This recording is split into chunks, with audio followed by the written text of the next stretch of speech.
I don't really have to stand anymore because the Senate President already responded in the manner that I believe is becoming of the Senate. Senator Tulfo, madali niyo naman akong tanungin, alam niyo naman kapatid ko si Alan, kung gusto niyo may iparating. Huwag na ho kayo magdrama ng mga pa-hostage. Hindi ho tayo ganito dito. And I certainly hope, that you don't set a precedent kasi I don't know the Senate President to be that way. I don't know the Majority Floor Leader to be that way. He happens to be seated beside the former Senate President. The Minority Floor Leader doesn't happen to be here. I can talk to him. Pag in-ignore niya kayo and the next day, wala pa rin, then sige, sabihin niyo yung gusto niyo. Pero huwag naman sanang ganun. Wala ko akong naalalang ganun magsalita dito sa Senate for the 19 years that I've been a senator. Yun lang naman po. Thank you, Mr. Senate President. What's the pleasure of Senator Raffy Tulfo?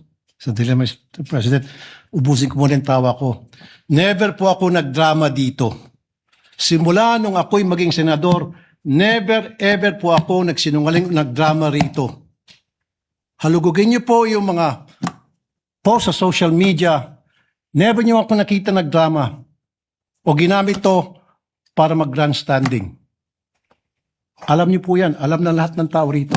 Sino ang nagdadrama? Tumingin muna kayo sa salamin bago kayo magsalita. Salamat po. Pareho naman pong majority and minority gusto ng mag-focus sa trabaho. Yeah. At kanina ho, natapos na ho natin yung anti-hospital detention na napakaganda po yung debate at pag-amenda.